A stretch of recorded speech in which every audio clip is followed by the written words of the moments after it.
Hey everyone and welcome to Storytime. My name is Jake and today we are going to be looking at the subreddit r/maliciouscompliance, where people conform to the letter but not the spirit of a request. If you're new around here, please do hit subscribe down below so that you never miss out on another video. But for now, let's sit back, relax, and enjoy some malicious compliance. You don't want me to lie? Say goodbye to your sugar daddy. I'm going to start off with a bit of information. When I was fairly young, my parents separated and then divorced. My dad eventually moved to a small town up the coast. I stayed with my mum and soon to be stepdad.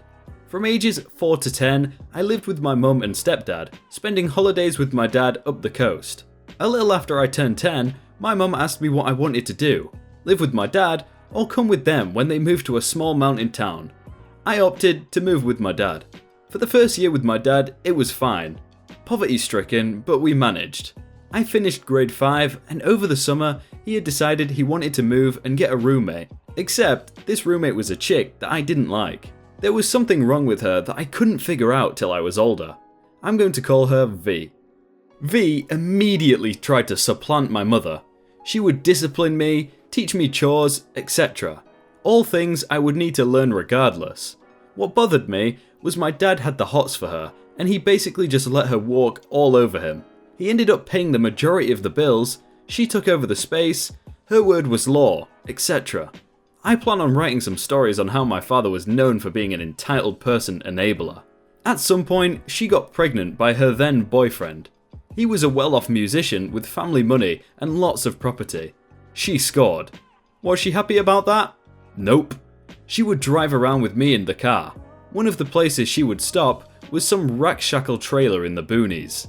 I was always left in the car when we went there. Sometimes V would leave the trailer looking very disheveled, and a tall blonde guy would grab her as she walked to the car.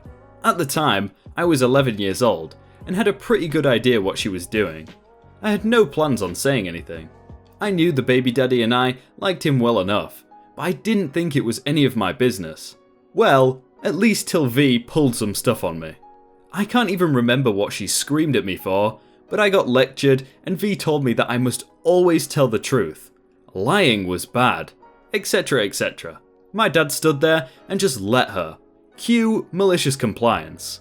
Shortly after V's tirade, she had left to visit the guy in the trailer. Not too long after that, the phone rang. This was 1992, no cell phones yet. It was the baby daddy trying to contact V. Apparently, they had made plans to meet up in a couple of hours and he was looking to speak to V. From this point on, I'm going to abbreviate the names like this. Me, Dad, obvious, V, as previously stated, and BD, baby daddy. Hey kiddo, is V there? I have a moment of clarity. Hi BD, V isn't home, she's at the trailer guy's place. Momentary silence. Did you say trailer guy? Yes, she left about 45 minutes ago. The baby daddy, clearly distressed. Thanks, kiddo. Nothing happened for the rest of the night, at least that I know of. The next day was a complete hot mess. V came home and went straight for me. Screaming, crying, throwing things. My dad rushed in and asked what the heck was going on. She told baby daddy about the trailer guy. How dare you? He broke up with me, he wants nothing to do with me, and it's all her fault. She's ranting and crying. She ended up revealing the truth. While she was visiting trailer guy, baby daddy showed up and banged on the door. Apparently he knew exactly who I was talking about. Whether they were in the same group of friends or something else, I still have no idea. BD yelled and banged on the trailer till V came out. He confronted her about cheating, whether her pregnancy was even real, if the baby was his, etc. Trailer guy had no idea about her pregnancy and freaked out as well. Both of them completely shunned her and left her standing there with her clothes and her car. She apparently spent the rest of the night driving around until she ended up at BD's house and went crazy on his door, demanding he let her in and take her back, etc. He ended up calling the cops on her and they escorted her off his property with a warning. Eventually, she made her way home and decided to take her anger out on me. V is screaming and asked me why I would do something that would destroy her life. You told me that I shouldn't ever lie, so I did what you asked me. I told the truth. That isn't what I meant about always telling the truth.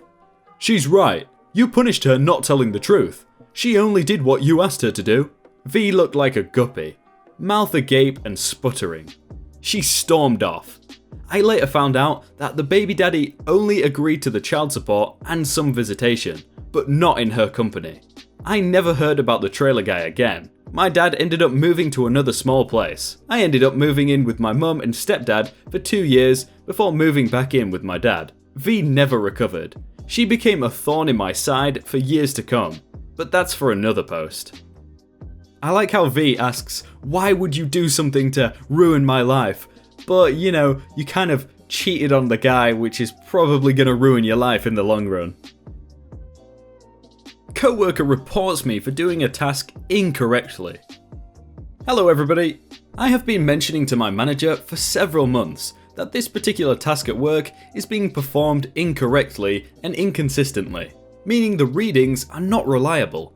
It uses a very sensitive piece of equipment which gives readings at various intervals and varies by placement.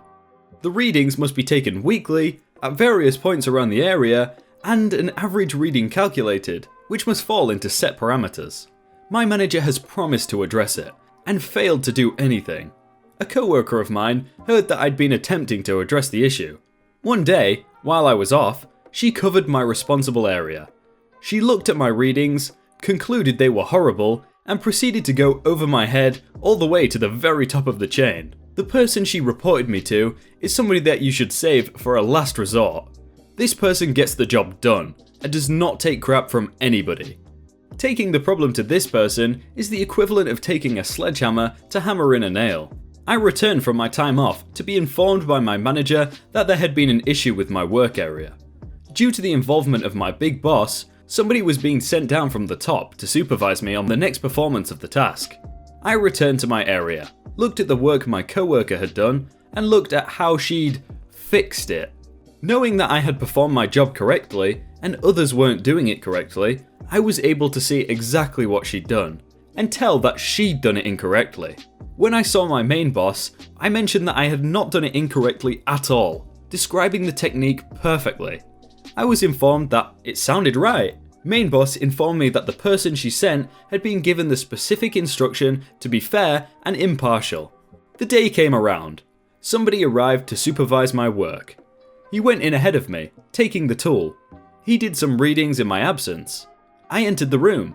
Initially, I described the technique to him that I was going to use. He agreed. Now, at this point, he observed me taking my readings. He agreed that I was doing it correctly, and my results matched his. Meanwhile, the paperwork from my coworker did not correlate with my readings.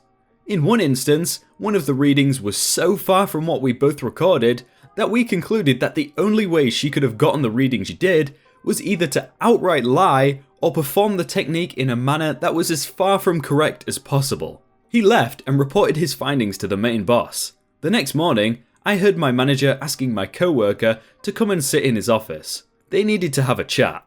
I was totally vindicated. So as a result of trying to cause hassle for me, this colleague actually gave me the opportunity to demonstrate that there was a significant problem in our staff, and that I was the only person doing it correctly. Let's just hope that that job wasn't like a previous story. I think I read it like 3 weeks ago about a car company, so the guy was actually endangering people, so hopefully that's not the case here. No overtime? Well, it's not our money. Yet another overtime story. A while ago, I was working in a factory on the night shift. The night shift was mostly young guys, while the day shift was mostly older employees who had worked there a while. The day shift was paid about twice as much as the night shift on average. This will be important later, I promise. Each order took around 2 hours to set up and would have to be reset if the machines were turned off. The machines had to be shut down at the end of the night for safety reasons. Due to this, our shift would often leave a little late to finish an order before we left. We would usually end up with an hour or two of overtime a week. Our department director was fine with this and actually appreciated our work ethic. The owner was trying to cut costs and saw our constant overtime as an issue. He ignored the advice of the department head and said there would be no overtime, period. We, naturally, complied and would shut down the machines in the middle of orders so we could leave on time. The result was that the day shift would often spend 2 hours on setup for less than 20 minutes of production, at a higher pay rate than our overtime pay. 1 month later, we were allowed our overtime again. Oh my god, he says below, we lost $50,000 in that month. So it sounds like that probably wasn't worth cutting the overtime. Hey everyone, I hope you're all having a really good day and that you enjoyed that video. If you want to check out some other videos, then click on screen right now or check out the playlists down below. If you liked that video, then do leave a like on it and subscribe if you aren't already. But thank you so much for watching and I will see you very soon.